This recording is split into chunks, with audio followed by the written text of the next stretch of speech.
नमस्कार साथियों। तो आज है 16 मई 2026। दोस्तों, इस वीडियो में हम बात करेंगे टोटल 6 कंपनी की स्टॉक्स को लेके, जिसकी पिछले दिन मतलब लास्ट डे मार्केट क्लोज होने के बाद से लेके अभी तक रिजल्ट आउट हुआ।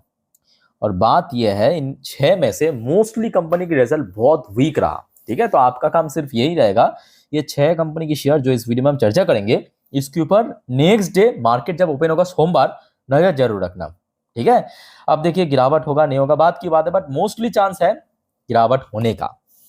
ओके, अब चलिए एक एक करके शुरुआत करते हैं। देखिए, हो सकता है कि आपकी पोर्टफोलियो की शेयर हो या आपकी पोर्टफोलियो की शेयर ना हो, बट अच्छे अच्छे कंपनी की शेयर यहाँ पे डिस्कस कर रहे हैं, तो थोड़ा आप यहाँ पे नोट कर लेना। सबसे पहले हम बात करेंगे NCC limited. NCC limited last day वैसे ही 160 रुपए में क्लोजिंग दिया, थोड़ा बहुत वीकनेस के साथ। अच्छा, कल रात को कंपनी की रिजल्ट आउट हुआ, पहले आप देख लीजिए एकदम शॉर्ट में, जितना जल्द हो सके आपको मैं समझाने की कोशिश करूंगा। मार्च 2026 में मतलब करंट क्वार्टर में कंपनी की इनकम रहा 6,233 करोड़ रुपए, जो ईयर ऑन ईयर बेस पे तो अच्छा रहा, मतलब थोड़ा बहुत बढ़ गया है, 6,131 करोड़ के बढ़ के 6,233 करोड़ पे पहुंच चुका है। इवन क्वार्टरली बेस पे भी बहुत अच्छे इंप्रूव किया। अब देखिए मेनली क्या है कि एनसीसी की क्वार्टर फोर हमेशा बेस्ट होता है, ठीक है, इतना आप जान लीजिए। So that's why yearly base पे बहुत कह सकते हो कि मतलब उतना भी अच्छा नहीं, बट फिर भी एक डिसेंट ग्रोथ रख दिया, बट क्वार्टरली बेस पे अच्छा ग्रोथ रख दिया। अच्छा, मार्जिन में कोई बहुत बड़ा चेंजेस नहीं हुआ, 9-9% करके मार्जिन सेम है। अब आ जाइए नीचे की तरफ। नीचे की तरफ जैसे आप देखेंगे, यहाँ पे बहुत सारे चीज है, जैसे कि डिप्रिसिएशन हो गया, इंटरेस्ट हो गया, इस पर्पस इतना ज्यादा कंपनी पैसा खर्च कर चुका है। तो दैट्स वाई कंपनी की नेट प्रॉफिट जो पिछले साल था 265 करोड़, इस बार सीधा गिर के 217 करोड़ पे पहुंच चुका है। ठीक है, ईयरली बेसिस पे यहाँ पे काफी गिरावट हुआ है, तो इस शेयर के ऊपर दोस्तों कल नजर रखना इस वजह से। और इन सीसी की बात करें, रिसेंटली शेयर काफी हद तक रिकवर कर गया था, मतलब अगर आप मार्च की लो के साथ कैलकुलेट करेंगे 30% के आसपास शेयर ऑलमोस्ट रिकवर कर गया था। ठीक है, अच्छा फिर आ जाइए दोस्तों, एक छोटे से कंपनी है ग्रीन पैनल इंडस्ट्री लिमिटेड। बहुत कम इन्वेस्टर्स को इनके बारे में पता है, बट जो लॉकडाउन वाली इन्वेस्टर्स उनको पता है शायद, क्योंकि उस टाइम पे शेयर ने बहुत अच्छा एक्चुअली परफॉर्म भी करता था और काफी अच्छा चला भी था। तो ग्रीन पैनल की रिजल्ट आउट हुआ, पहले आप देख लीजिए थोड़ा सा। इनकम की बात करें, 398 करोड़ के आसपास अप्रॉक्स कंपनी इनकम जनरेट किया, जो कि ईयरली बेस पे साफ साफ इंक्रीज देखने को मिल रहा है, क्वार्टरली बेस पे डिक्रीज देखने को मिल रहा है। ठीक है, मेन जो यहाँ पे प्रॉब्लम एक्चुअली बना है, कंपनी की ऑपरेशनल प्रॉफिट मार्जिन जो आया है 7.51%, पिछले साल 12% के ऊपर था, पिछले क्वार्टर में लगभग 9 साढ़े 9% के ऊपर था। ऊपर से क्या हुआ पता है, इस बार कंपनी की जो आपको मैं कह रहा था कि डिप्रिसिएशन इंटरेस्ट पर्पस बहुत ज़्यादा पैसा खर्च हो गया, तो इस वजह से कंपनी की नेट प्रॉफिट जो लास्ट ईयर में ऑलमोस्ट 29 करोड़ समथिंग था, इस बार पिट के 1 करोड़ से थोड़ा ज़्यादा 1,37 लाख पे पहुंच चुका है, जो क्वार्टर ऑन क्वार्टर बेसिस पर भी बहुत गिरा है। मतलब सीधा सीधा आप कह सकते हो यहाँ पे ऑलमोस्ट 90% से ज़्यादा गिरा है ईयरली बेस पे कंपनी की प्रॉफिट, मोर देन 90%। तो आप समझ पा रहे हो कि शेयर में कैसा रिएक्शन होने का चांस है।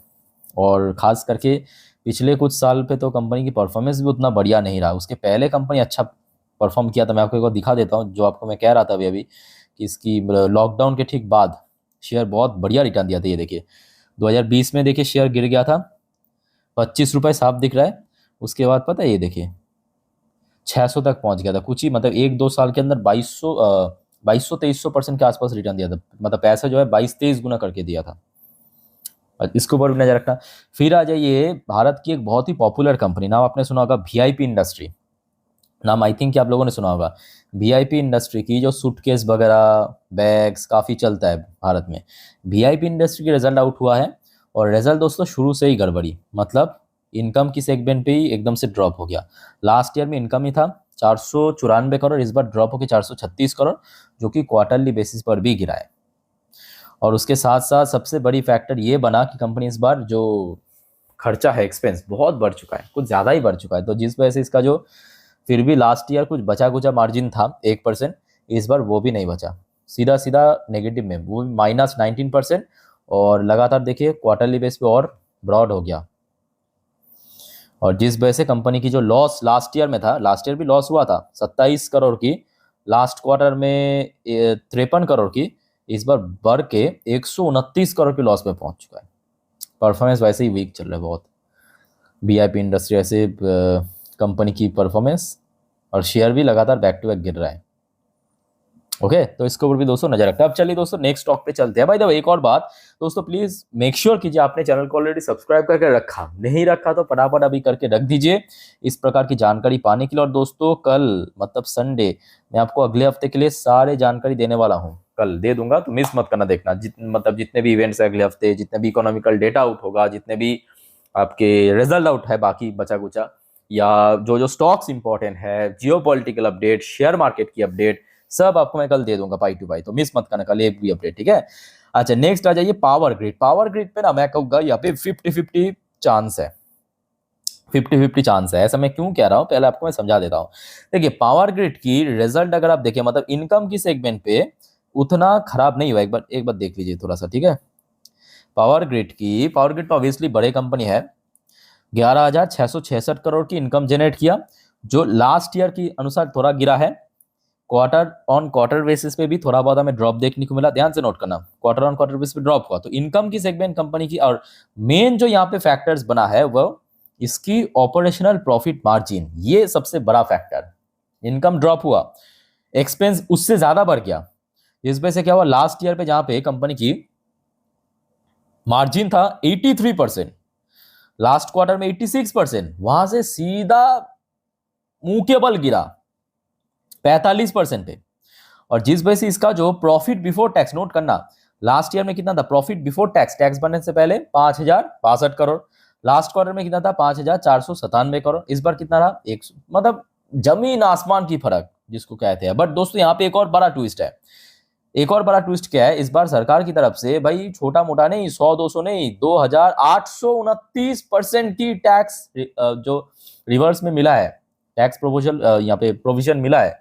और जिस वजह से एक्चुअली कंपनी की नेट प्रॉफिट जो है वो बढ़ गया, 4,143 करोड़ से बढ़ के 4,546 करोड़ पे पहुंच चुका है, सेम टू सेम आपके क्वार्टरली बेसिस पे।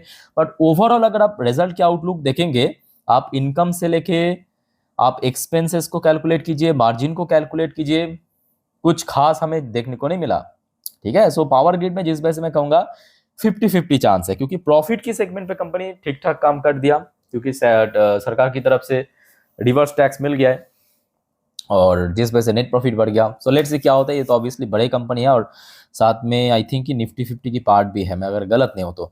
पर दोस्तों ऐसे कुछ कंपनी भी है जो एक्चुअली बहुत बढ़िया परफॉर्म किया, उनमें से एक है आपके amber enterprise limited. Amber enterprise limited EMS sector की कंपनी, बहुत अच्छा काम कर रहा है, बहुत अच्छा काम कर रहा है, और जिस वजह से एम्बर की शेयर भी फिलहाल लाइफ टाइम हाई पे चल रहा है। तो लास्ट डे एम्बर की रिजल्ट आउट हुआ, इनकम रहा 4,148 करोड़, दोस्तों अभी तक की बेस्ट इनकम जनरेट किया एम्बर अपने इतिहास में।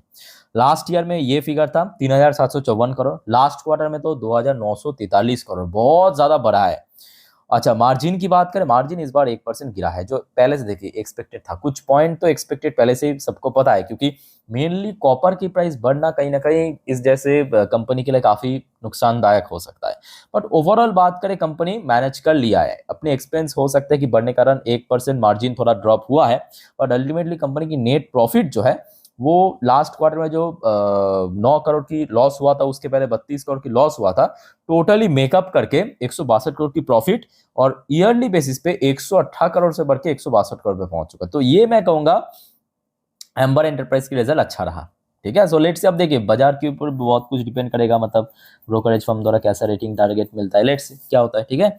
आज उसके बाद एक और कंपनी है दोस्तों, गॉडफ्रे फिलिप इंडिया लिमिटेड, जो सिगरेट वगैरह बनाता है कंपनी, आईटीसी जैसे, इसका भी लास्ट डे रिजल्ट आउट हुआ, और रिजल्ट दोस्तों काफी मैं कहूंगा बढ़िया था। देखिए पहले, अच्छा गॉडफ्रे फिलिप की क्या है कि देखिए यहाँ पे क्वार्टरली बेसिस पे, मतलब क्वार्टर 3 जो है ना वो हमेशा बेस्ट होता है, जैसे कि लास्ट ईयर 2024 में देखिए हमेशा बेस्ट होता है क्वार्टर 3। बट ओवरऑल बात करें, इस बार इनकम आपके क्वार्टर ऑन क्वार्टर बेस पे थी, थोड़ा गिरावट का तो एक्सपेक्टेशन था, बट ईयरली बेस पे बहुत अच्छा ग्रोथ रखा, 1,787 करोड़। मार्जिन पे कंपनी इस बार बेहतरीन काम किया, आई डोंट नो कि कैसे, बट मार्जिन बहुत बढ़िया रखा है, मतलब कहाँ 17%, कहाँ 31%, लगभग 80% के आसपास बढ़ा है मार्जिन प्रीवियस ईयर के हिसाब से, और प्रीवियस क्वार्टर के हिसाब से भी बहुत बढ़ गया कंपनी की मार्जिन, अदर्स इनकम अच्छा जनरेट किया। सो जिस वजह से इसकी जो प्रॉफिट है 280 करोड़ से ईयरली बढ़ के 521 करोड़ पे पहुंच चुका है। इवन क्वार्टरली बेसिस पर भी 343 करोड़ से बढ़ के 521 करोड़। थोड़ा सा पीछे चल के देखेंगे भाई, इस लेवल के कंपनी कभी प्रॉफिट आया ही नहीं, बेस्ट जनरेट किया, बेस्ट एवर प्रॉफिट जनरेट किया, ठीक है। सो ये जो लास्ट में दो कंपनी हमने डिस्कस किया, गॉडफ्रे फिलिप और आपके एम्बर एंटरप्राइज, इन दोनों के अलावा जो शुरू में चार कंपनी हमने डिस्कस किया, power grid, VIP, green panel, NCC, इस पर गिरावट होने का चांस है। ओके, सो लेट्स सी, इसके ऊपर दोस्तों नजर रखना और डोंट वरी, कल भी एक बार मैं आपको इन्फॉर्म कर दूंगा कि मतलब नेक्स्ट वीक के लिए कौन कौन से शेयर इंपॉर्टेंट है, देखना मत भूलना। वाइंड अप करता हूँ वीडियो को, टेक केयर, बाय बाय, जय हिंद।